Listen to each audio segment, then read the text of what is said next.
too scared of the music business. I'm too scared of all the people. Is that sad or what? That's what the show business people are like.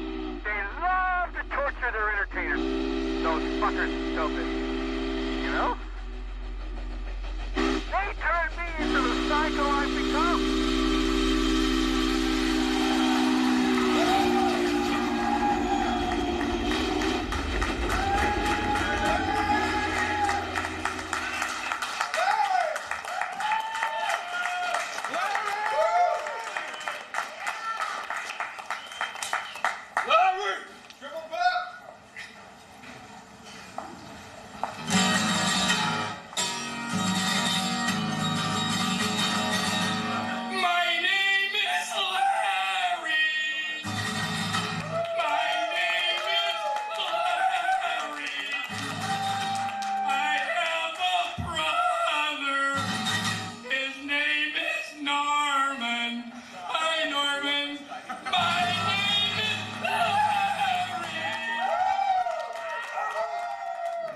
I just think I'm the best rock singer in the world. One of the best rock singers in the world. It's very easy, just go up and down. Come on, let's merry-go-round. He is a brilliant artist. There are things that Larry does that just can reduce me to tears. Oh, Linda, no Lori! Oh, Linda, no Lori! Oh, Linda, no Lori today! And oh my conscience is bothering me! He's about as pure of a rock and roll icon as you could find. I think it would be harder to find anyone in rock and roll that is purer than Larry. I'm the meanie! I'm the meanie! I'm evil, wicked, and stingy! It's always been a dream of mine to record an album with Wildman Fischer. He's a very exciting young man, a very extremely talented young man. I mean, to me, I still don't think he's a good singer. I might be wrong. Maybe the world will prove me wrong. Derailroaded. Oh, yeah, you got to do that for us, too. I've been derailroaded. I already did that. Want me to do it again? Yeah, do it again. Here we go. All right, here it goes. So you want to do derailroad and then start walking. Be careful. I have been derailroaded. Derailed. You can like do it like you start the movie. All right. You're walking on the beach. All right, let's go. I have been derailroaded by everybody. I have been set off the track to wander like a fool. Oh, I have been derailroaded by everyone. They are liars and they are thieves and they left me to stand around like a derailroaded fool. Oh, I have been derailroaded by the vipers and the sneakers. They have set me off the track like a derailroaded fool. Oh, I have been derailroaded.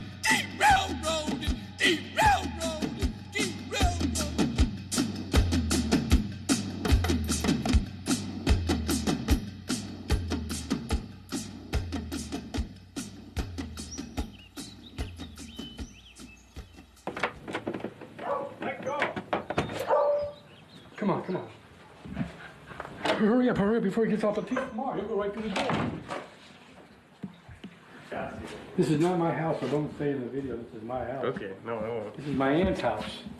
My aunt's sick. Josephine's sick. I'm gonna have to take care of Alice and the dog while she's sick. I know. All of a sudden, I'm in control of the house. I'm scared. Why are you scared?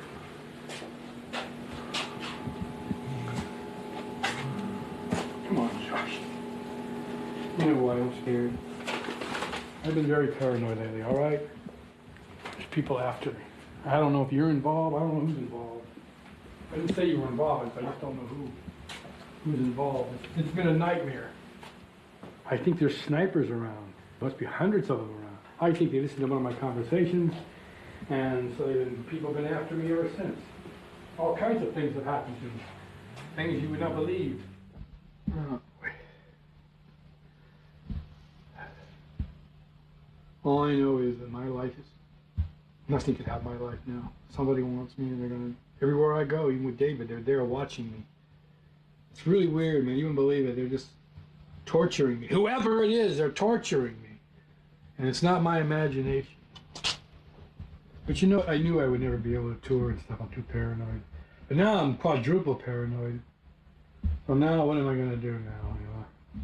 You're doing the right Sit thing. here and wait till somebody wastes me, right? It's unfortunate that Larry has not had more commercial success with his music. But Larry is a manic depressive, paranoid schizophrenic, and that is an interesting diagnosis, huh? That's an interesting mixture of energy. A person with schizophrenia is characterized by delusions, hallucinations, usually auditory hallucinations. A lot of it has to do with a feeling of conspiracies being directed at you. Everyone's out to get you. There goes the helicopters. Why, listen. Oh no, look at this. Apparently they know you're here. Do you know these? You know what's going on. He's his own worst enemy and sabotages things that could really help his career. I think schizophrenia is part of what makes him who he is, but it limits him in many ways. I mean, look what happened with him and Frank Zappa.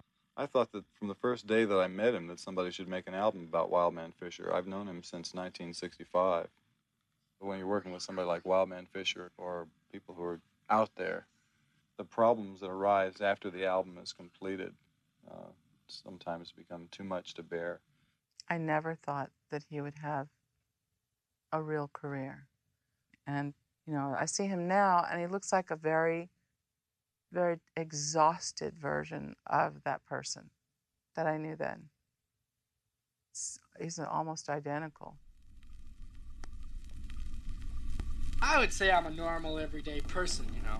I like girls, I like to eat restaurants, I like sports cars, I like motorcycles. I like to get married one day, have kids, you know, raise a normal family, normal neighborhood, you know. My mother always used to, you know, wonder about me. She always wondered what I was going to do when I get older. I said, Mother, don't worry about me. I'll get a job. I'll go straight. Excuse me, I got to tie my shoe now. Are you rolling? Don't roll. Don't roll. Want to take a break? You got me thinking about the past, Frank. If Wildman Fischer had been given emotional stability as a child, if he had just been properly nurtured.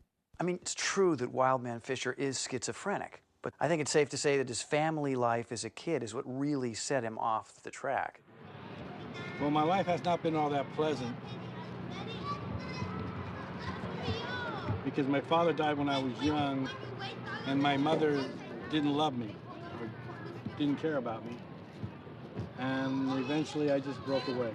My mother hates me. My sister despises me. My brother-in-law likes to throw darts at me. And it's really then that Larry started writing songs. I mean, all he could do to cope with his family problems was hide out in his room and make up songs to entertain himself. And his family missed the chance. If his mother, if his brothers, if his sisters had said, Good song, Larry. Hey, you're a great little singer, Larry. You really sing great. And wow, that's an... Yeah, pursue this. No, we didn't either encourage him or discourage him. Other than, you know, we told him we thought that these tunes would never probably go anywhere. Come on, let's merry-go, merry-go, merry-go-round. Boo, boo, boo, merry-go, merry-go, merry-go. Larry just had a musical compulsion. He just loved to sing. Music would just flow out of him. No matter where he was, in the middle of the night, he'd be making up songs. And his mother would tell him to shut up, and he would sing. And his mother would tell him to shut up even louder, and he would sing even louder. He said his whole family told him, you're crazy, you're crazy. Oh, they did not give him family love. Wildman Fischer used to call us from Disneyland. He used to buy a year-long pass and go to Disneyland every day. And he went there to soak up family love. Well, she used to make me eat on the sink. You know, on the sink. You know, right? Norman and David and Joyce, they used to eat on the kitchen table, but they made me eat on the, stand up and eat on the sink. Now, wouldn't you think that was... Why'd they do that? No idea. My mother used to do that to me. She didn't, my mother didn't love me. My mother was someone who loved her children, who cared about her children, but she was over her head in trying to deal with her children. She just really wasn't capable of doing that. If there's one person in this world that I would have killed, it would have been her, trust me. She was a sick woman, man. I fucking hated her guts, but I never did kill her. And she hit me several times. She was screaming and yelling at me, okay? Everything was, get in your room! Get in your room! She was screaming at me and giving me nothing but pain and misery, okay? I don't recall he had any favorite things to do other than his singing. He didn't seem to have any favorite toys or things like that. He kept to himself in his room, didn't talk much. He was just extremely lonely and lost. Music, for Larry, was what kept him going, though. Song, music was his form of therapy. It's what kept him from going completely over the edge. If you take the music away from Larry, I'm not sure what you have left. To my knowledge, he had no peers. You had no friends. Right. So even as a little kid, you never had one play friend? Not that I ever saw. This song here is called The Wild Man Fischer Story. You rolling? You rolling? In the year of 1962, I got thrown out of school. Now listen, Larry, I'm the principal at this high school. You're not supposed to sing in class. What's wrong with singing in class? I think in the 11th grade, yeah, my second year at Fairfax High School, yeah. You went to Fairfax High School? Yeah, Fairfax High School. And I got thrown out of there. For what? I don't want to talk about it. Okay. That's okay. You sing another song. All right. Let's sing. Can you sing us a song? I have a powerful voice. Now watch all these people start coming home. Oh, Larry, we're gonna have to do something about Larry, David. He's driving me nuts, David. I can't stand him another day, David. We're gonna have to do something. Why don't you commit him? Great idea. So tell us about the mental hospital, what that was like. Well, I was in the mental hospital when I was 16 years old because my mother committed me for breaking a window in the house. He came after my mom with a knife. For what reason, I have no idea. What did David tell you? That I came at my mother with a knife? I came at her with something, yeah. I think I did. I don't remember. But I came at her with something. She was screaming at me. What'd you do if your mother's screaming at you and calling you every name in the book? We had to pull him off of her, which she was very scared, very frightened. And then he also one day came at me with a knife for any reason that I can figure out. I didn't realize I had done anything to trigger it. And it was just decided that he was too dangerous to keep at the house. In the year of 1963, I was committed to a mental institution. It was a nightmare. You didn't get along with people there? Would you get along with people that piss and shit on the floor all day long and start screaming and talking to themselves? Would you get along with people like that? You didn't exactly care for it, did you? No, I didn't. How did the staff there treat you? They treat you like they treat everybody. They medicate you every day with Thorazine, put shots up my ass and shit. You ever had a shot up your ass? Did they ever give you shock therapy? Oh my God! Oh, I think I don't think they did. They were giving him shock treatments, and he didn't feel they were helping him. And They were giving him shock treatments. They did all kinds of things to me. Like I was like a guinea pig. All kinds of shots and all kinds of medications to calm me down. You know what I mean? Larry, you'll never be normal. They say you're a paranoia schizophrenic. People used to say about schizophrenia that it was characteristic of it to have a lack of an attentional filter, so that all kinds of sensory input and all kinds of thoughts, all kinds of ideas were just flooding into the person's consciousness. And there was a kind of blooming, buzzing confusion. Well, your mind is... My mind goes to all kinds of different thoughts while I'm talking. While you're talking to people? I'll be thinking about things that happened in 1961. I'll be thinking about things in 1960, clattering in my brain all at the same time. As you're talking to somebody? As I'm talking to people. My brain is wandering. It's strange. And I wished I didn't have a head like a ping pong ball. I got a head like a ping pong ball. And I wish I didn't have a head like a ping pong ball. Then I would be a star. I got a head like a ping pong ball. Oh, I wish I didn't have a head like a ping pong ball. Because if I had a head that wasn't like a ping pong ball, I'd be like... I think there are a lot of different reasons why people are drawn to Larry's music. One of them is a little bit like the reason why people a century or two ago would go sometimes to the asylums to look at the patients. It's a kind of voyeurism to stare at this person who seems so weird and so uninhibited. But a second reason, of course, is that we're really moved by what he says and the story that he tells of his life and of his sufferings. They're fighting each other. It's like a disease, Frank. Oh, in the year of 1964, I was released from the mental institution. He was only institutionalized once that I know of. What happened was he ran away from the institution. I went up to Oregon and got him and brought him back. But he never lived back at the house after he was institutionalized. And he had really no communication with his mom that I know of, very little. She just didn't want to see him. I mean, she was just really afraid of him and wanted absolutely nothing to do with him after that.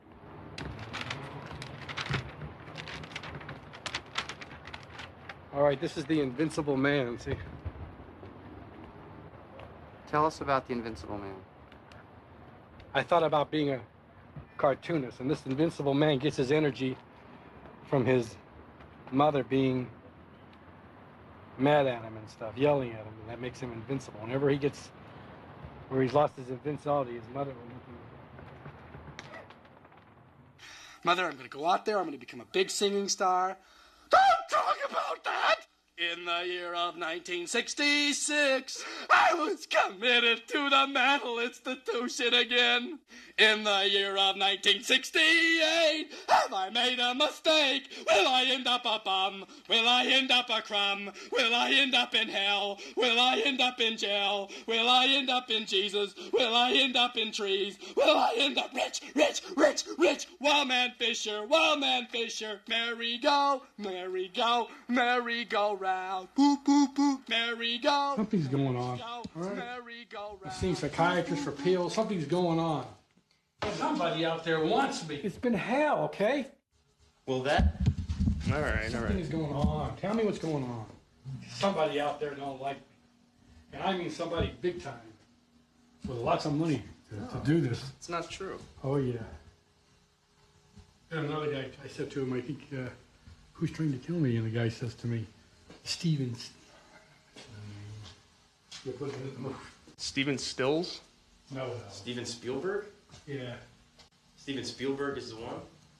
He's just, he said I would be dead within an hour or two, and I freaked out. I can't seem to guess what's going to happen. What's going to happen to me, when it's going to happen to me. They've got me so frightened. And I just don't know when they're going to do, what's going to happen, when it's going to happen, where it's going to happen. I have to hide everywhere. I'm telling you, this is scary. Which way did the freaks go? Which way did they go? Go up and down. Come on, let's merry-go. Merry-go.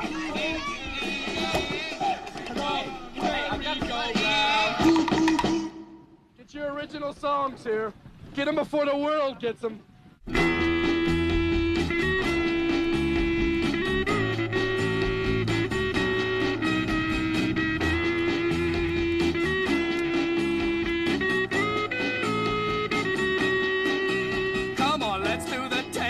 When my love was so great, when the things of the past were just as good as the rap, as well I knew a girl. Growing up in Los Angeles in the 60s, we were both aware of Wildman Fischer being a permanent fixture on the scene. First time I saw him, he was wearing kind of like a dashiki with these yellow pants, and he had one flip-flop on one foot, and the other foot was bare. He would come up to you if you were hanging at the beach and you say, do you want to hear a song for a dime? Get your original songs here. Original songs for sale. So would you like to hear an original song for a dime? I swear to God it's original. So then you would pay him a dime and he would sing, Oh, on the street and nobody's happy. Yes, they are. Yes, they are. No, they're not. They're not happy. They're not snappy. Larry performed on the Sunset Strip back in the 60s for all the hippies and instantly developed a cult following. Word started to spread about this crazy street performer. Everybody knew about him. You like my singing? Huh? Yeah. Is it good? Awesome. You listen to most pop music and it's very contrived. But with Wildman Fischer, even when he's working on something and thinking about it, it's coming from a pure place. At his best, he's mainlined right into this creative kind of subconscious. Monkeys versus doggies!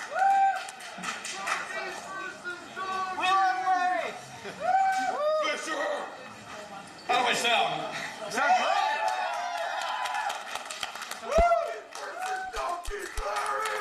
Can you tell I'm a little nervous? No? Yeah. You still got it.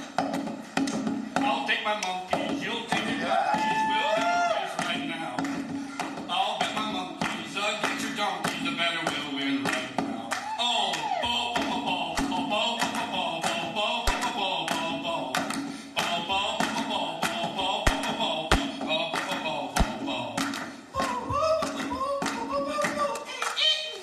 Wildman Fischer, in many ways, to me, is a poster child for outsider music. Outsider music is a slippery genre. Dip, dip, dip, dip, dip, dip, wham, wham, wham, wham, wham. It's musicians who tend to be self-taught, untrained, working certainly way outside the channels of mainstream music. Artists like Captain Beefheart. The dust blows forward and the dust blows back, and the wind blows like Daniel Johnston and Wesley Willis.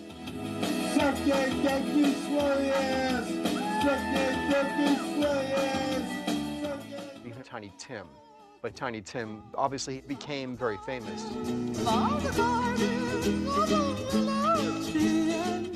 The very important qualifications, they are sincere about it. They're genuine. They mean it. They're not doing it to be funny. They're not doing it to be outrageous. This is a sincere musical expression.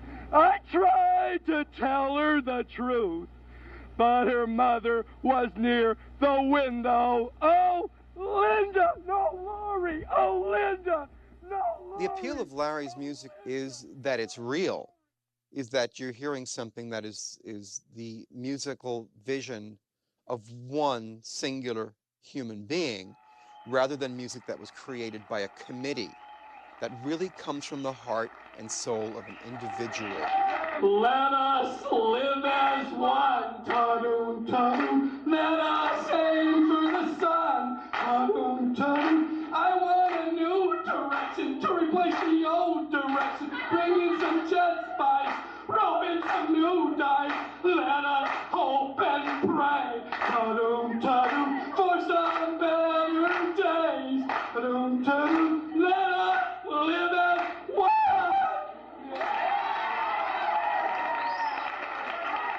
He really stretched the limits on what behavior was acceptable. I noticed that people started acting crazier. I mean, you know, more things were permissible having Larry around. He really did have an effect on people. He really was a kind of a spaced out role model for a lot of my friends for a while. The thing about Los Angeles, there were freaks here, and there are different kinds of freaks, and freaks are people that have figured out a way to, in spite of society, express themselves. And so Larry is just another one of the freaks. I went to a talent night in East LA, and a guy named Solomon Burke was there. You ever heard of Solomon Burke? Of course. And he liked me a whole lot. He liked me a whole lot and called me Wildman Fischer. He said, knock him at the park, Wildman. It had to be wild. We named him Wildman Fischer. And he took me with him to San Francisco, and I don't. It's kind of depressing because he turned me on to some women, and I couldn't have. It was like the count was too tight. I didn't have no sex with her. Keep pushing. Don't stop. Don't give up on yourself. Remember, where there's a will, there's a way, and keep your hands in God's hands, and it'll happen for you, Larry. I jacked off on her ass. That was him. Historically, there have been several kinds of images of madness that have been prominent, really going back to the ancient Greeks and up really practically to the present. One is the image of the wild man, the person who's devoid of any social conventions or social controls, who is a kind of a pure expression of the id, or the instinctual impulse. There's a new dance going round the land. Come on, everybody, do the wild man. Throw your arms up, pretend you're a child. That's it now, you're getting wild. Stand on your head, you're doing it right. After Larry was dubbed Wild Man Fischer, he was fucking unstoppable. I used to audition for NBC. I used to go down and do a lot of auditions, okay? You want to hear my story about all my auditions? Yep. Okay. The first audition I went on was for Rowan and Martin's Laugh-In. And I got it. Ladies and gentlemen, the choir director of the beautiful downtown Burbank Glee Club.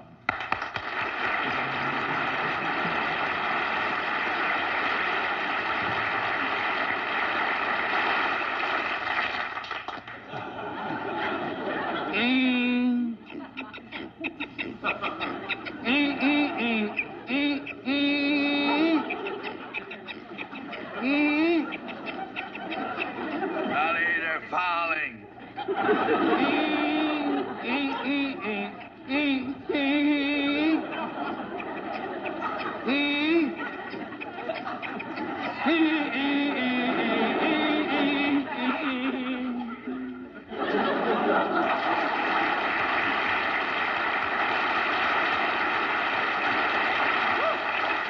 That about sums it up, I guess. Well, now that he's been exposed on national TV, don't you think he'll fly to stardom?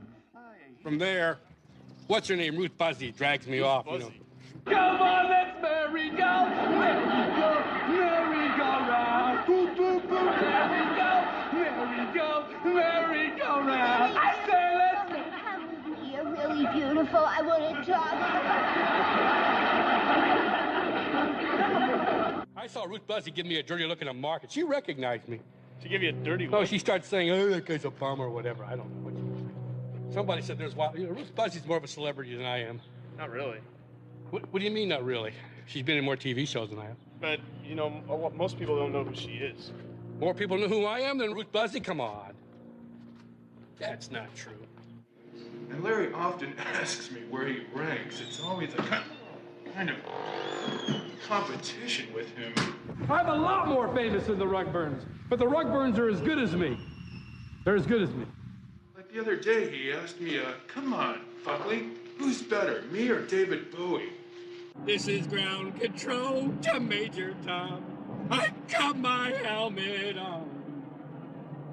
Yeah. I got my helmet on. On the one hand, his singing and his way of making music suggests that he's not at all interested in conforming in the ways that would be necessary to have conventional kind of success. I got my helmet on. It's as if he's saying, well, I'm doing this for myself and in my own way, and I don't really care what the response of the world is to it. But at the same time, he's almost fixated on fame. I'm unknown in San Diego. Is this on? No one's ever heard of me before in San Diego. Oh, that people have heard of the Rugburns, but they haven't heard of me, and I'm more famous than the Rugburns. I'm famous in Germany, England, everywhere, and the Rugburns are only famous here. Larry, know full well that you may be bigger than all those guys you were worried were bigger than you. You may be the biggest one of all the people that you always ask me who is bigger, the Go-Go's, or Larry Fisher, or Frank Zappa, or Larry Fisher. You may be the biggest of all of us. I'm Wildman Fischer. I'm a rock star, okay? Did you ever hear of Wildman Fischer albums? That's you? Yeah. Yeah. Zappa? Okay. I go down to the welfare department, I get the money, and everybody says you're a bum, Fisher, ha ha ha. But then I keep going, and my father's dead. Oh, my father's dead. I was in a mental institution when I was 16 years old.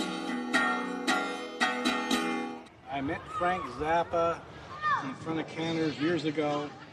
The musician told him, you got to hear this guy, he's original. And Frank told me that he could make me a rock star. And if Frank Zappa told you that, wouldn't you think you might be able to become a rock star? Zappa heard Larry singing on Sunset Boulevard and spent time listening to Larry, talking to Larry, getting to know Larry. And the more information that Frank Zappa got out of Wild Man Fischer, the more he realized that there's a bigger story here, and there's a bigger musical story.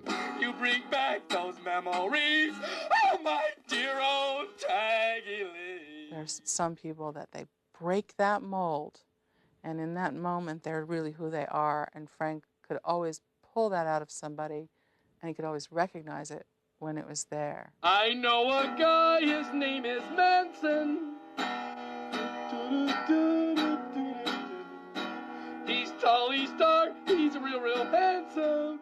He wanted to make a record like it was never made before. He liked to shock people, right? Mm-hmm. And he figured if he made a record with me, it would shock people. And it did at first. They didn't know what to make of it, right? I was working for Warner Brothers in the 1970s, and at that time they distributed the Bizarre and Straight record labels that Frank Zappa had founded. And one of the artists that he signed was, of course, Wild Man Fischer for this unprecedented double album, An Evening with Wild Man Fischer. Come on, let's merry-go, merry-go, merry-go-round. Merry-go, merry-go, merry-go-round. Merry-go, merry-go, merry-go-round. Now, have you seen the album cover for An Evening with Wild Man Fischer? Is that the one where he has a knife? And going after his mother sort of thing? What was your reaction to seeing that album cover? Especially since that event really happened. I thought it was kind of a sad thing to see. But I guess that was just part of the merchandising and the sale of the album. It's not something you like to see. One thing that you must remember about Wild Man Fischer is that he actually is a wild person.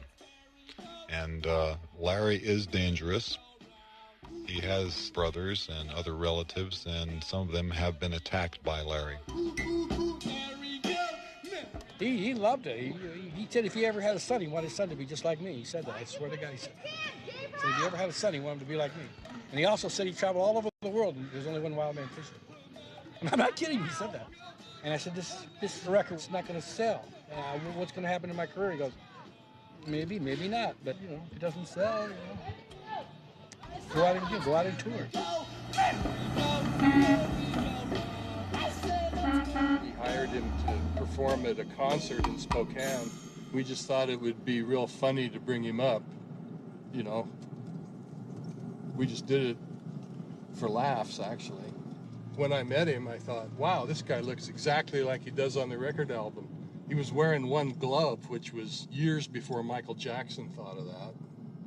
Larry would walk around Spokane during the day to amuse himself, and one day he went over by Gonzaga University and he just walked up to this guy's house and knocked on the door and said, maybe you've heard of me, I'm Larry Wildman Fischer. And the guy goes, yeah, you know, I have heard of you. And he says, well, would it be okay if I came in and used your bathroom? And the guy goes, yeah, okay. And so Larry went inside. The guy showed him where the bathroom was, and he went in, and quite a bit of time went by. And when the guy got worried about him and came back and knocked on the bathroom door, Larry wasn't there anymore. And he looked around the house for him and eventually found him hiding in a closet. And Larry had relieved himself in the closet, and this guy was so taken by it and was such a Wildman Fischer fan that he actually preserved the stool of Wildman Fischer and put up a sign as an exhibit, and later on people would actually pay admission to come in the house and look at the closet where the stool was preserved of Wildman Fischer. And for all I know, it's still there because, you know, it was there 10 years ago, and 10 years isn't a very long time when you're talking about a relic like that. Have you ever heard my first album all the way through? Oh, yeah. All the way through? All the way through. They thought my first album, there'll never be another one like it. What do you think? I think that An Evening With, the first double album that Frank Zappa produced for Larry, is a standalone, brilliant piece of work. It caught Larry with his most passionate material He truly... He was on the upswing. Right. He was on an upswing. He saw the potential to become what he wanted to become Bobby Vinton, to become, you know, bigger than the Beatles, to become bigger than Dylan. I'm going around your house, baby, just like a circle, yeah. A triangle, a biangle, a triangle, a triangle, baby. So, Larry, what was the highlight of your career, man? You know, you ain't gonna believe this. The highlight of my career was when I sang at the Rose Bowl, the American Music Show, with Janis Joplin, Everly Brothers, Joan Baez, Buffy St. Marie, the Byrds. The Byrds were really, oh, boy, it was an awesome show. I was on that show. I'm going around, I'm going upside down, inside, up and down and back and round and up and down and up and around and up that down, double into that down like a circle, baby. I said like a circle, baby. And I was introduced by Frank Zappa. There was thousands of people screaming. I was seeing 10,000 people cheering me. It made me feel, wow, this you know what I mean? You feel like you were arriving.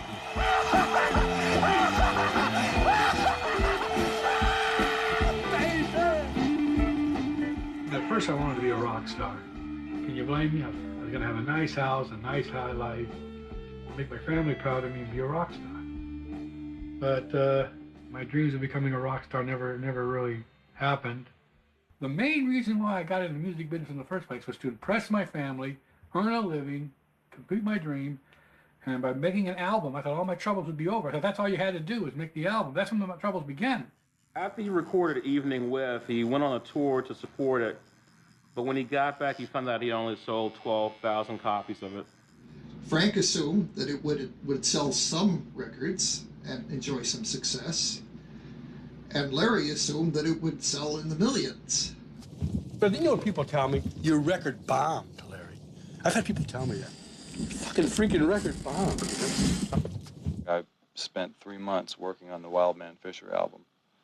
And at the end of that time, not only was I accused of robbing Wildman Fischer and cheating Wildman Fischer and abusing him, most of this from Wildman Fischer himself, but the album itself did not sell a large amount of copies. You know, Larry, I'm sure, has a very kind of consistent loop Yeah, that it's like plays. a tape loop, yep. And a lot of it is Zappa and his experiences in the late 60s with Frank. Well, I never became a rock star. But Frank Zappa fired me. That's it. Well, the moment that changed everything between Larry and Frank was in a fit of frustration at Frank's studio or home. Larry was just frustrated, and we've seen him this way many times. You want me to talk about my family, too? You son of a bitch. We've seen him throw a television set. He threw a bottle. And the bottle, as we have been told, came very close to hitting Moon when she was a little baby. And that was it. Frank felt like, I don't need this stuff in my the life. The plug was pulled immediately. Right, it was right. like, wait a minute. You threw a bottle, and it almost hit my baby. And he thought with me, right, it would be like, fuck, an original kind of record, right? Am I right? But then he screwed me. It was an immediate boom. That's it. You are done. You are so done. Get out. And so from that moment on, it was like, but. Here's a song about an old friend of mine called Frank. Yeah!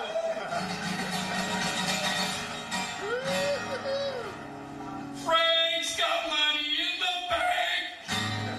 Frank's got women he can spank. Frank owns my publishing rights. You can say he's on my mind. Think about him all the time.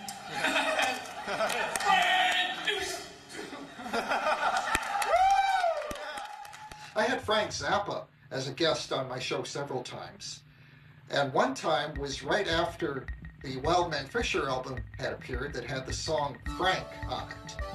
And I decided that one of the things I do when Frank came to the studio that day was to play him that song and get his reaction to it. Frank's got money in the bank.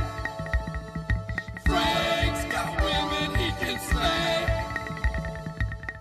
Unbeknownst to me, Frank had never heard the song before. He had not known that it existed. And he was just livid. He just turned purple with rage. He said, "Did you know that that man threatened my life? Did you know that that man tried to have me killed? How dare anybody put out a song like that by that man?"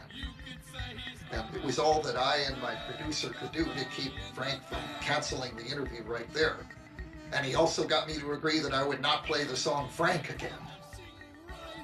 You know, I spent 3 months of my time working on the Wild Man Fischer album, and I thought I'd done a good job on it, and I was proud of the album when it was done. But then it wound up with, it hurts my feelings, you know. So Larry, after you and Zappa parted ways, you disappeared for like 8 years. What did you do between 69 and 77? I decided to quit.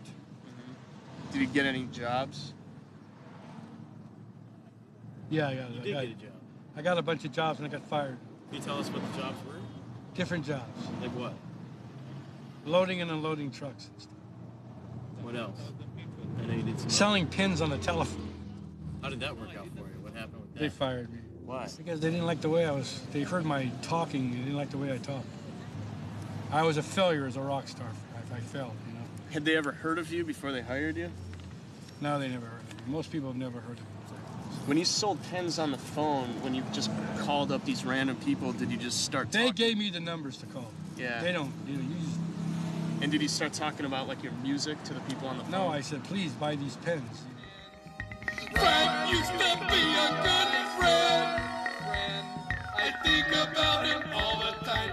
You could say he's on my mind. Frank. After Larry threw the bottle at Moon Unit, Frank Zappa's daughter, everything went to shit. His contract with Frank Zappa went to shit. Larry's home life went to shit. Then Larry decided to walk into Rhino Records. You want to hear how I started a multi-million-dollar empire? Yes, let's hear it. I couldn't believe it. Go to Rhino Records on Westwood Boulevard. Go to Rhino Records on Westwood Boulevard. They have nice people there, and they'll show you where the records are. Where are the records? They're over there. They're all over the place. Go to Rhino Records. You ever heard that song before? Yep. That's the first song that was ever done for Rhino Records. Did you know that? I started a multi-million-dollar company. Tell us I became Rhino Records' mascot. Think about it, right? I'm Rhino Records' mascot on a song called Go to Rhino Records on Westwood Boulevard. Go to Rhino Records on Westwood Boulevard. Is that a good song? Tell us the story of Rhino Records, of how you got onto Rhino Records. I walked into Rhino Records, and the clerk at the store said, "Aren't you Wild Man Fischer?" And I go, "Yeah." "Oh, you're our favorite singer." And he said, "Can you create a jingle for the store?" And I went, "Rhino Records, right?" "Yeah." And I wrote that song right there on the spot. You can get Herb Albert and Jackie Lomax for 40 cents. Da-doo, da-doo, da-doo, da-doo. Go to Rhino Records. You can get Jackie Lomax and Herb Alpert for 40 cents, which is, you know, an observation and humor. And then when you go, da-doo, da-doo, da-doo, da-doo, da-doo, da-doo, like celebrating, like, you know, with the trumpets that, 40 cents? I mean, it's Supreme Wild Man. Go to Rhino Records on Westwood Boulevard. Go to Rhino Records. And they tape recorded it, and a couple, 6 months later, they liked the song. They released it as a 45. The very first single was Wild Man Fischer's Go to Rhino Records. What happened was there was a DJ in England, a very famous underground DJ called John Peel, and he started playing the record, and he got so much response that we actually got orders from England. And in John Peel's year end, amongst a lot of the popular recordings like Brown Sugar by the Rolling Stones, number 48 was Go to Rhino Records by Wild Man Fischer. After that, we started making other records, and then we made our first album. It was Wild Mania with Rhino 001. Da-doo, da-doo. The voices of conscience, the Bob Dylan, the political voices, were quiet, and music had turned to concert rock. And there were bands like Styx and Foreigner and Kansas who were doing like music where the politics were, I'm horny, I'm stupid, I'm white, I'm a conspicuous consumer, and I'm proud of it. Or it was disco, which was kind of like a beautiful girl with a great body but no brains. And Wildman Fischer represented kind of a rejection of all the notions of pop culture and pop music, and was probably one of the few voices at the time that was the voice of inspiration. Eating and sleeping, eating and sleeping, eating and sleeping. That's what you got to do to live. You can't live without it. Eating and sleeping, eating and sleeping. That's what you got to do to live. Eating and sleeping, eating and sleeping. That's what you got to do to live. That's a new song. You like it, Josh? Oh, love it. Love it. You never know when I'm going to record a jam, huh? Why don't you record a new song? You record a new song right now? We told you to write a song about Well, something. give me a name. That's what I'm good at. Because that's what they did, right? Want to write a song about Gigi? Gigi, Gigi, Gigi, Gigi. Oh, Gigi, I could sing Gigi forever, Gigi. Gigi, Gigi, Gigi, Gigi. Oh, Gigi, Gigi, see Gigi, Gigi, see Gigi, Gigi, Gigi. You can't help it, Gigi, Gigi, Gigi, Gigi, Gigi. Gigi, Gigi, Gigi, Gigi, Gigi, Gigi. You're singing along now, Gigi. It's not bad. It's good. It's catchy. I'm creative, even though I'm depressed and thinking everyone's trying to kill me. Well, the thing to understand about Larry is that you never know what you're going to get with him. Hopefully you'll get good stuff when he has the pep up, as he calls it. The triple pep is when Larry has the high highs and he's writing and recording and he's singing and, oh, I got a new song. I got the triple pep. Yeah, he would say, push the button, I got the triple pep. And then a minute later, as is what happens with people with this problem, he would just like, you know, it would drain out. And just like that. You snap your fingers and he's sitting in the chair. For me, I'd say that the pep is kind of like the upper side of bipolarism. It's a creative feeling, it's a rush. And it's not something you can call up on demand. It's something that just kind of comes on you. Her name is Joyce. I love you, Joyce. I love you too, Larry. My name is Larry. My name is Larry. I've seen it come on him, and I've seen him really work a crowd and have every single one of them responding to him positively. So when he's performing and when he's got the pep, he's one of the greatest entertainers you'd ever see in your life. I like the pilot. I like the pilot. I like the pilot. I like the pilot. I like the pilot. I like the pilot. I like the pilot. I like the pilot. I like the pilot. I like the pilot.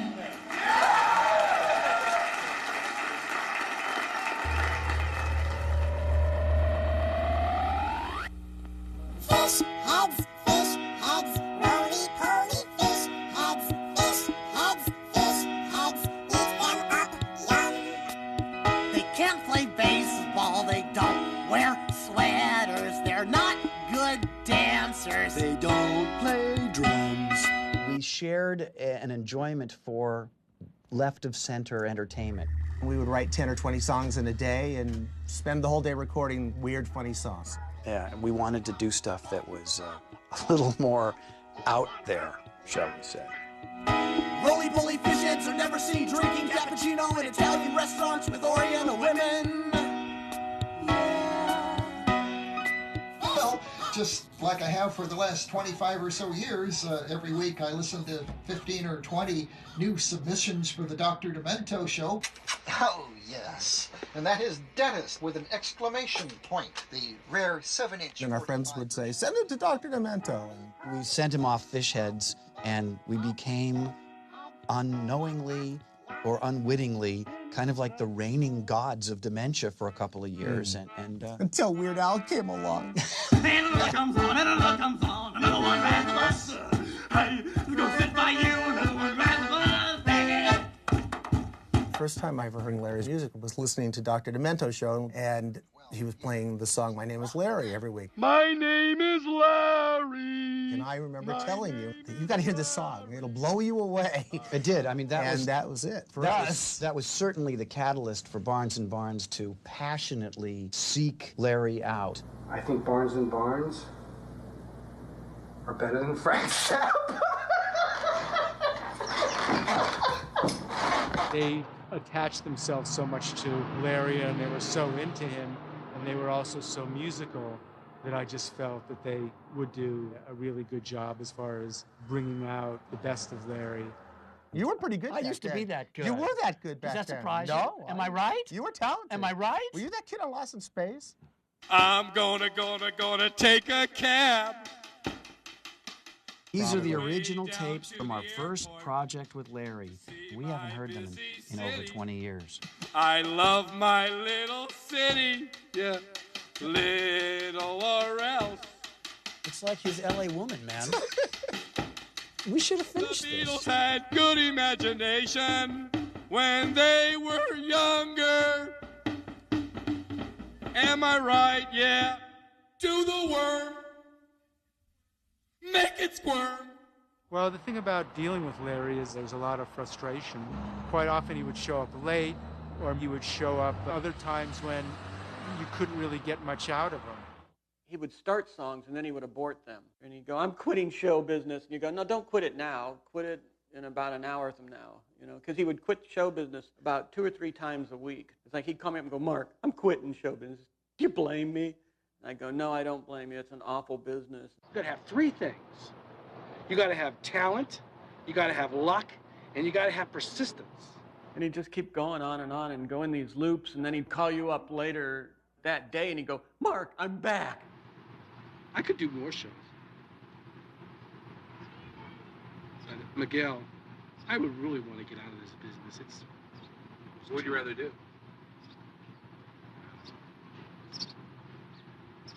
I'd like to get back into business.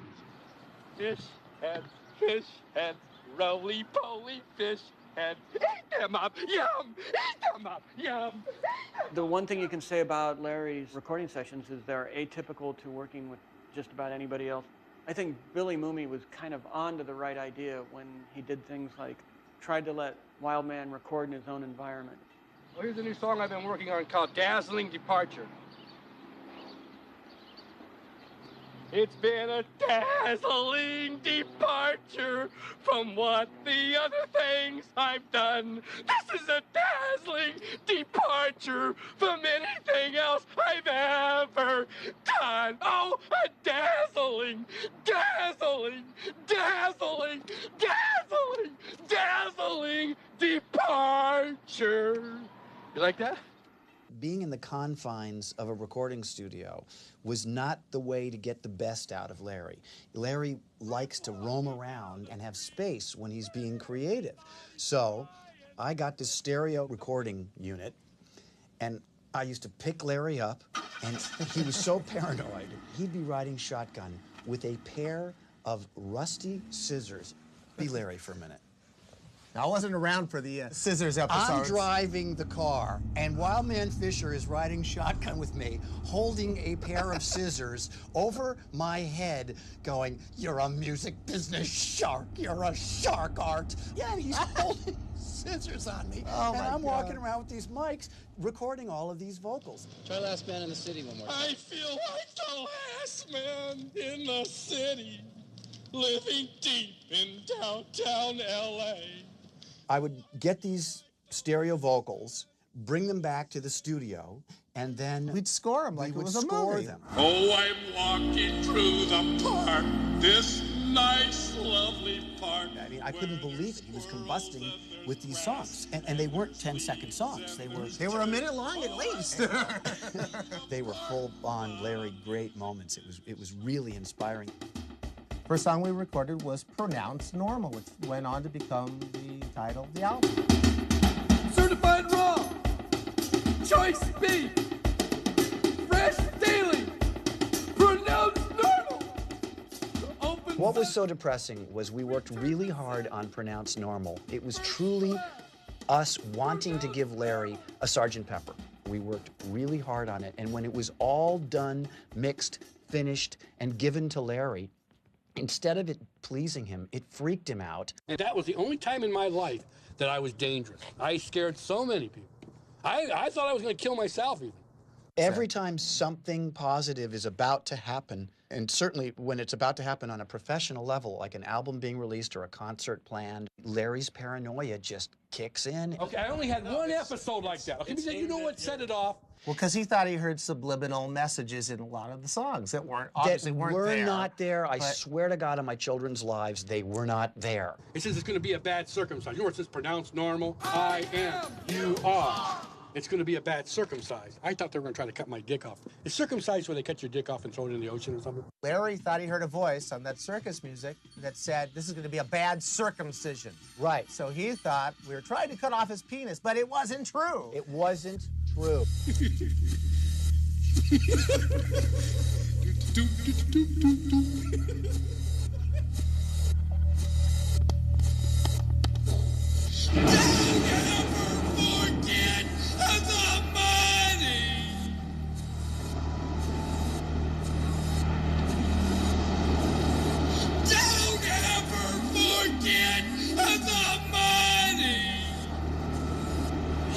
Larry, I don't like you singing that song. I keep picking up on those crazy sounds.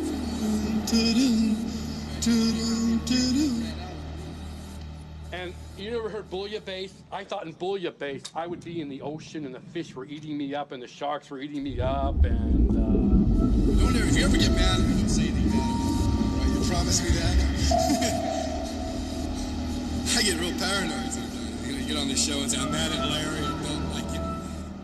it's going to be a bad circumcision. What circumcise me? They don't cut your dick or nothing. What do they do when you circumcise? What do they do? They just take a little piece of the skin on your penis that's not needed. That's all? Yeah. And they don't cut your dick off or nothing? No, It's you a don't circumcise? No, that's it. Do the work. Make it squirt.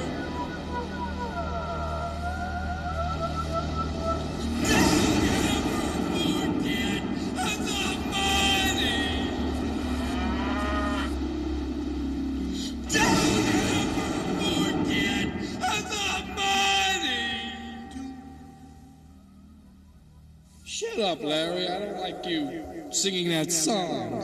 Ta-da-doom, ta-da-doom, toom, toom.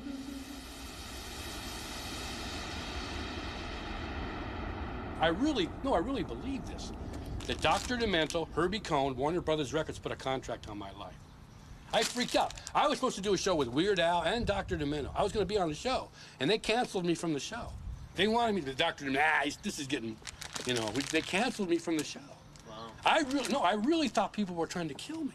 I'm not trying to kill you. No, I had never heard the story that I was supposed to be involved in any plot to chop off Larry's penis and throw it in the ocean. That's a new one on me.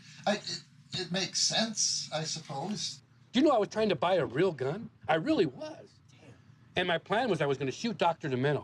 And I was going to shoot Billy... Does Dr. Demento... I was going to shoot Dr. Demento and I was going to shoot Billy Mummy Man. So I bought a BB gun that looked real. Not only that, Billy Mummy comes over to my house with Robert, right? And I pulled out the fucking gun. And it looked real. I mean, it looked really real. And Billy goes, oh, and Robert goes, oh my God, I said, look, you guys, were you planning on to kill me? I just want to know the truth on it. Hell no. And they finally figured, that ain't real, is it? Man, I almost went to a nut house for that. I was lucky. The conspiracy in Larry's mind, in his mind, it was Barnes and Barnes, Dr. Demento, Weird Al Yankovic. My first album had a song called I'll Be Mellow When I'm Dead. And Larry heard that song on the radio, and there's one line in the song that says, like, wow, man, can you relate? And Larry had me in the phone and says, ow, what do you mean? Did you say, like, wild man, can you relate? Like, wild man, can you relate? I'll be mellow when I'm dead. I'll be mellow when I'm dead. You're trying to kill me, Al? You're trying to kill me, aren't you, Al? No, Larry, I'm not trying to kill you. You're trying to kill me, Al. Like, wow, man, can you relate? I'll be mellow when I'm dead. I'll be mellow when I'm dead. I'll be mellow when I'm dead. I'll be mellow when I'm dead. I'll be mellow when I'm dead. I'll be mellow when I'm dead. I'll be mellow when I'm dead. The amazing thing was after that crazy episode Larry had, Barnes and Barnes actually fucking asked him to do another record. Months went by after Pronounced Normal, and Larry freaked out. And finally he started surfacing again and calling again. and calming down again, we decided to go back for more, and we were going to make Larry another album. And you think Billy Mummy would never be my friend again? You think, he would just, no way, And he still wanted to be my friend. This one was going to be, an album to make the last album look like a piece of nothing. And he said, don't put anything scary on this one. Nothing scary. That's why they call the album Nothing Scary. Why do you think he called it that? Think about it. Don't ever get mad at me, I'll never get mad at you because we're friends. We'll always be friends. My major motivation to do Nothing Scary was to do what we set out to do please him with and make him Pronounced happy? Normal, which was to give him something that in the end he would be happy with and proud of and not scared of. I forget, was he? You could never get him to be happy with anything that happened. It would be momentary, any kind of happiness. And he would then spin off into his paranoid fantasies of what he thought was really going on with the entertainment industry. When I first met him, pretty much I would just see this big lurking guy in the hallway, rambling on the payphone to someone about how the music business has destroyed me, screwed me over. Larry never seemed to have any money, no matter how many albums the guy was doing. So it was beyond me as if they do an album on somebody, and if it's not successful, why are you doing another? And what was he supposed to get out of it? I mean, he certainly was very upset and bitter about it. The nature of what he does is never going to sell 1 million records. It's never going to make him rich. It's been a constant complaint of Larry's that it doesn't make him rich. It's a money world. It's a money world. It's a money world. It's a money world. I couldn't believe it, because in the year 2000, Rhino Records became the world's largest independent record company. The very first single was Wildman Fischer's Go to Rhino Records. They finalized a multi-million-dollar licensing deal with Warner Brothers.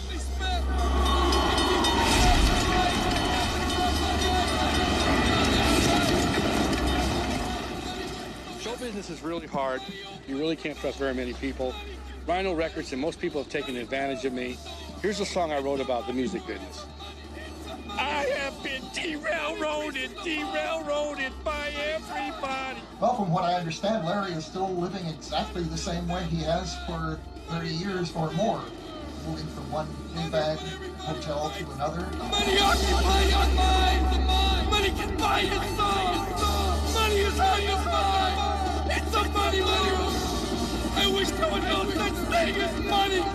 Do you know what I really don't think Larry was burned. You get rich, you make money if you sell units. So you went from 12,000 on Bazaar to about 6,000 on Wild Mania, 3,000 on Pronounced Normal, and then Nothing Scary did well under 2,000. Nobody bought that record. Right, exactly. So, it's a cult classic, but nobody owes him any money. But Larry gets very paranoid about you're ripping me off. Absolutely. Everybody's ripping me off. The entertainment industry is a big septic tank, and it stinks, but it's also an exciting one. It's an exciting septic tank. And Larry, for all his lack of personal defenses and all his frailties, he chose to keep jumping into it over and over again. Almost every time you heard he was putting out another record, you'd go, oh no. But he's kind of a brave, driven guy. I don't want to be a rock singer no more. I'm tired of it. It's a horrifying experience. It's a nightmare. It's not as good as you think it is. Don't you like being a singer? People use singers. It's a business. It's a business. I have been derailroaded by everyone. I have been set off the tracks to wander like a fool. Oh, I have been derailroaded.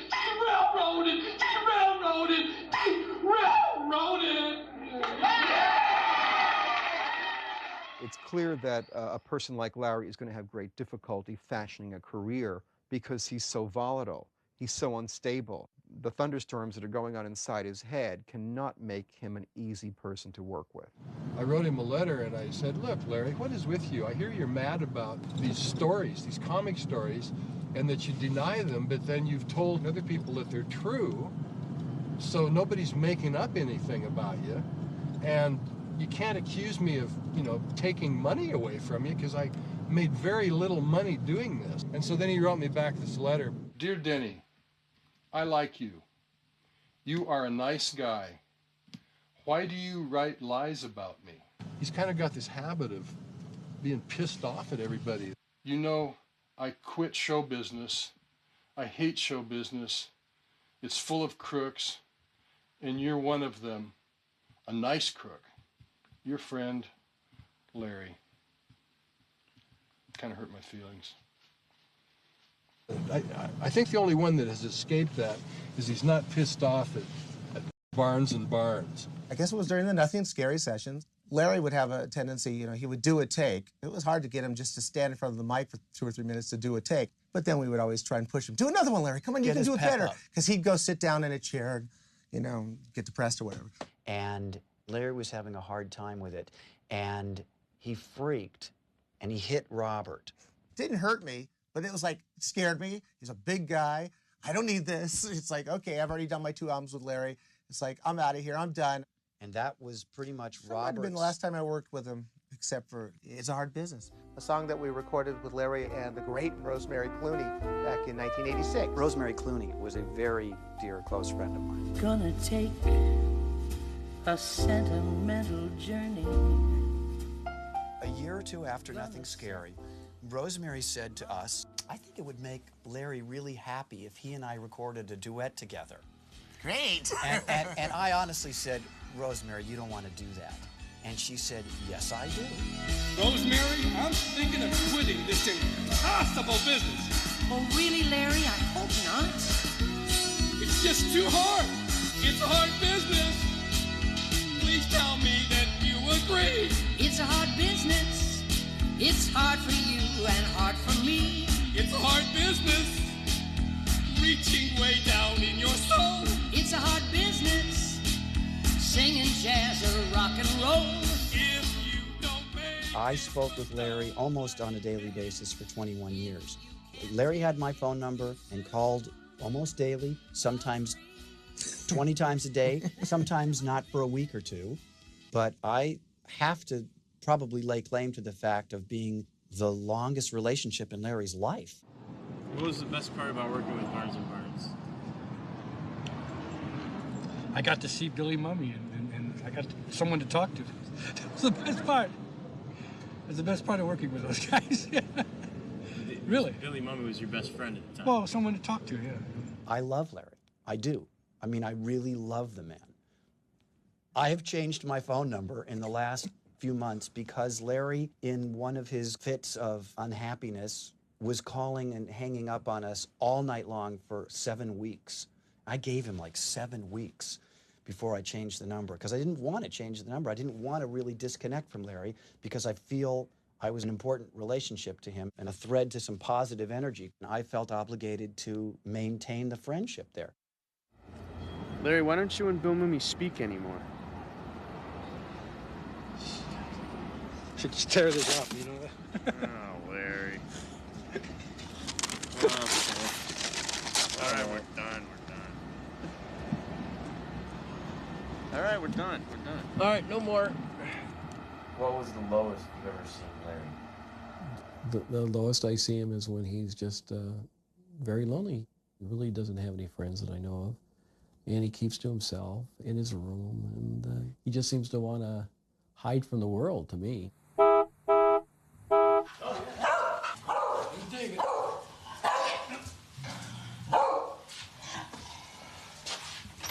Be careful. Hi. You gotta be careful with this.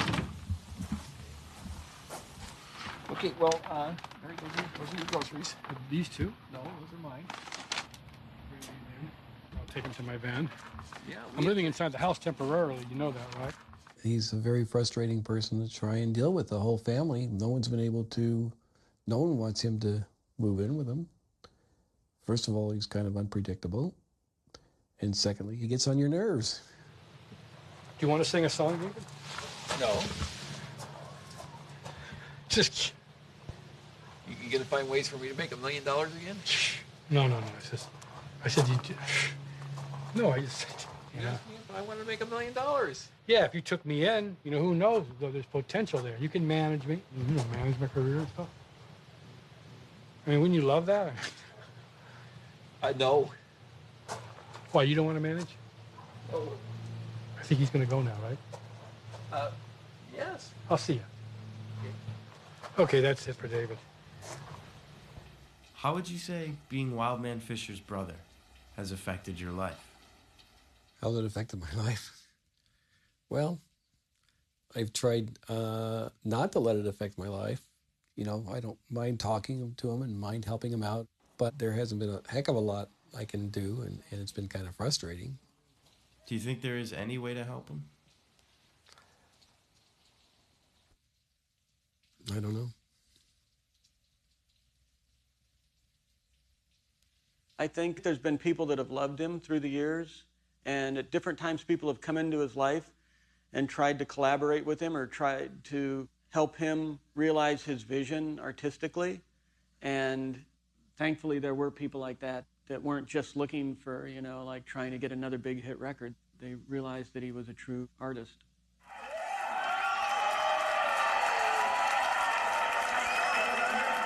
Please join us in a warm welcome for a rare experience displayed with all the greats. I'm pleased and proud to have co-produced his last two albums. A good friend of mine, a treat from Larry. Wildman Fischer!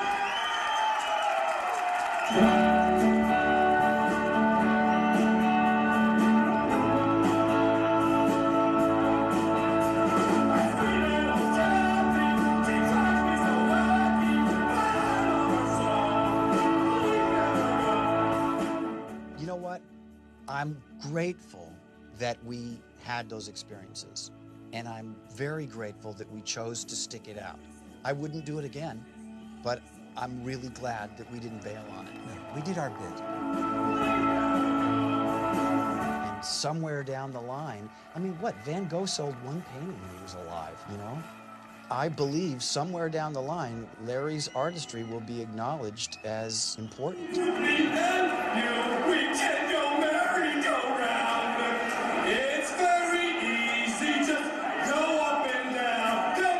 Wildman Fischer was always a force of nature. He is a force of nature. He's like a poet, he's a bard in like the best of ways, I think. You know, in another, if he grew up in Mongolia, he might have been considered a shaman. And everything that he is and does would be tolerated, and everybody would put up with all his idiosyncrasies. Mary taught me to go merry-go-round, and now I'm going a merry-go-round. Come on, let's merry-go.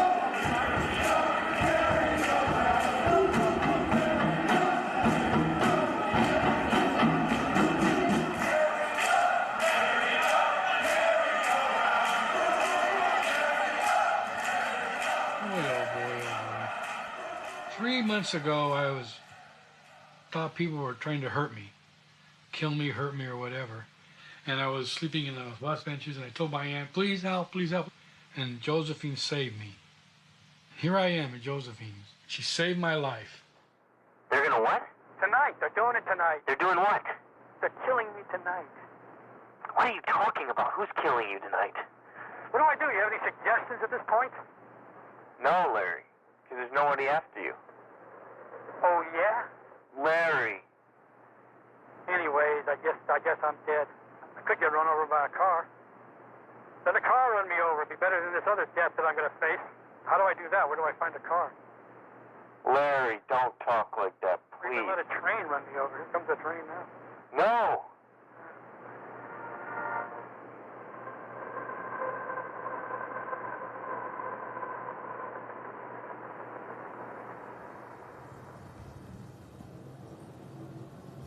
At 3:30 at night, somebody knocks on my door. I go and open it, and it's Larry. He has kind of deteriorated quite a bit since I had seen him before. I don't see him much because I don't drive. I've lived up here alone for 26 years and never learned to drive. So he calls me on the phone frequently from payphones. I have his first album, which I kept because he was losing his albums. He was losing everything. I thought, well, at least I have it, you know, that first album.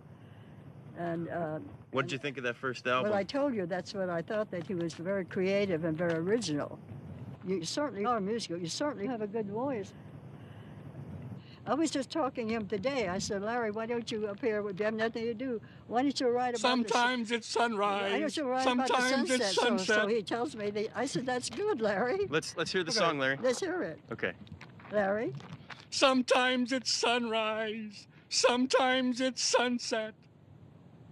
What's the rest of it? That's well, it. that's all right. Maybe I want to know. I told him maybe write 3 or 4 words.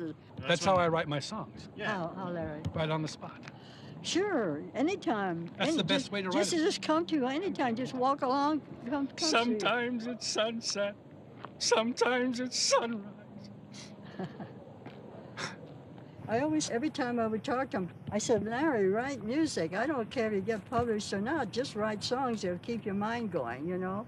He doesn't want television. He won't read Reader's Digest. He's got to keep his mind going. So the best thing, if he can't do that, is to write songs. Josephine, oh Josephine, my Aunt Josephine, my Josephine. Josephine, oh Josephine, oh Josephine, my aunt.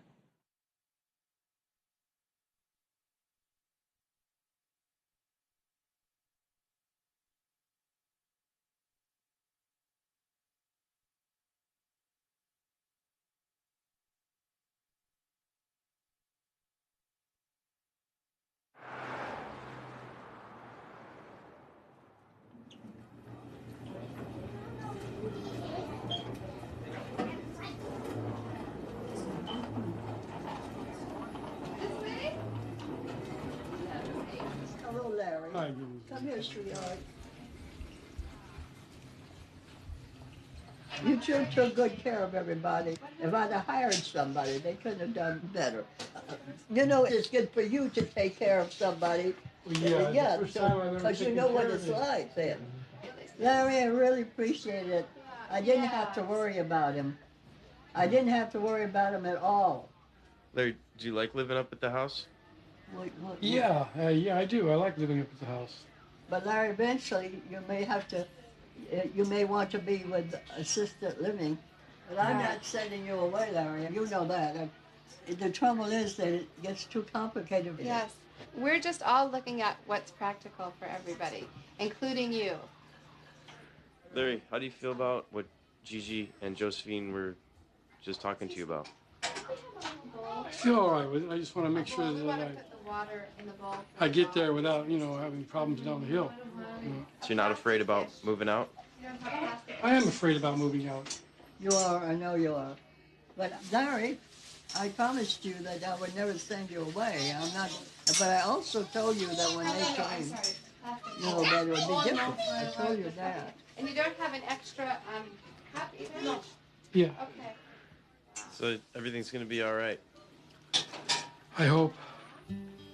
What, John, when you've got family what and did you've John got say friends, he said everything's going to be all right. Larry, It will be. There's a You can't go world wrong. where You've got love. I can go and tell my secrets too in my room. But our concern is for you now. That's right. Like you're concerned about me. Right. I am concerned about you. Yes. I am concerned. Yes. I am concerned about you. I want you to get well. I know you are, Larry. He's going to lay down. Larry, It doesn't hurt her. This side does not hurt. He's cold. Larry, tell us. What's going on, man? In my room. In my room.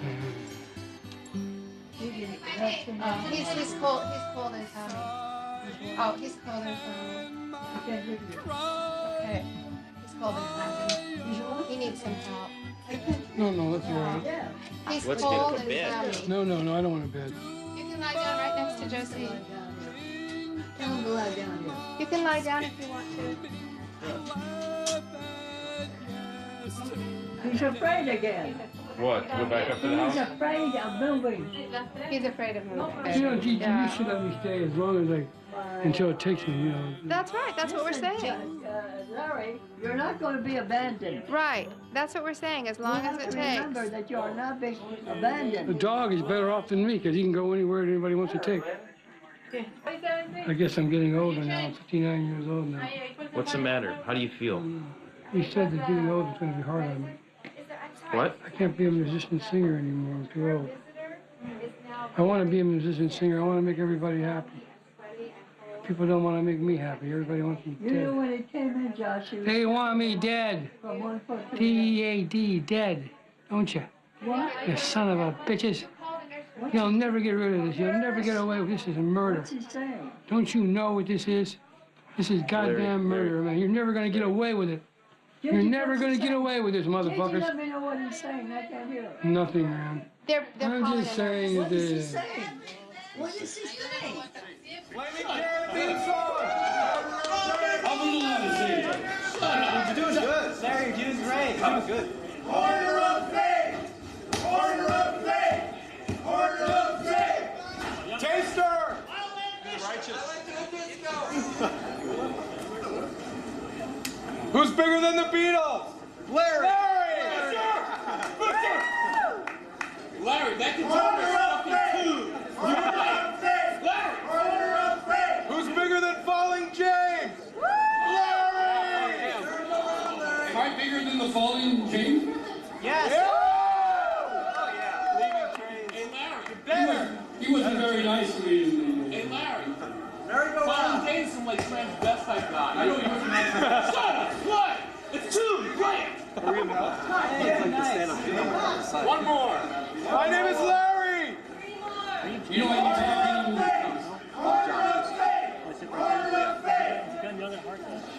right around the corner, just around the corner, stands the corner of fate. I hear God is speaking, He's speaking to me. Right around the corner, just around the corner, stands the corner of fate. That's it.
I've got a camera loaded with film.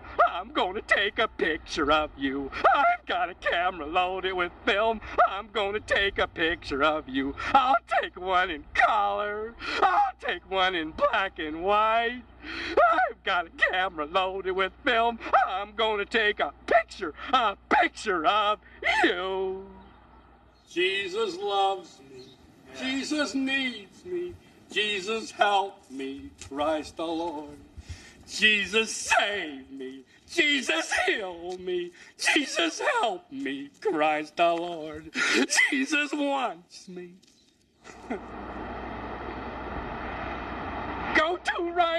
Records on Westwood Boulevard. Go to Rhino Records on Westwood Boulevard. They've got nice people there. They'll show you where the records are. Where are the records? They're over there. They're all over the place. Go to Rhino Records on Westwood Boulevard. Go to Rhino Records on Westwood Boulevard. Doot, doot, doot, doot. Come on. Do you ever have a go in life? You must have a go in life. If your go in life is to be a singer, then be a singer. If your go in life is to sleep on windows, it's your go, that's your go. Whatever what your go in life is, that's what you should do. It doesn't matter what you do, so long as you have a go in life. A go in life. My go in life was to be a singer, but it didn't come true. I don't know, who cares, bye-bye. When you've got as much talent as me, everybody will be afraid of you. They will run away from you because they want to be as talented as you.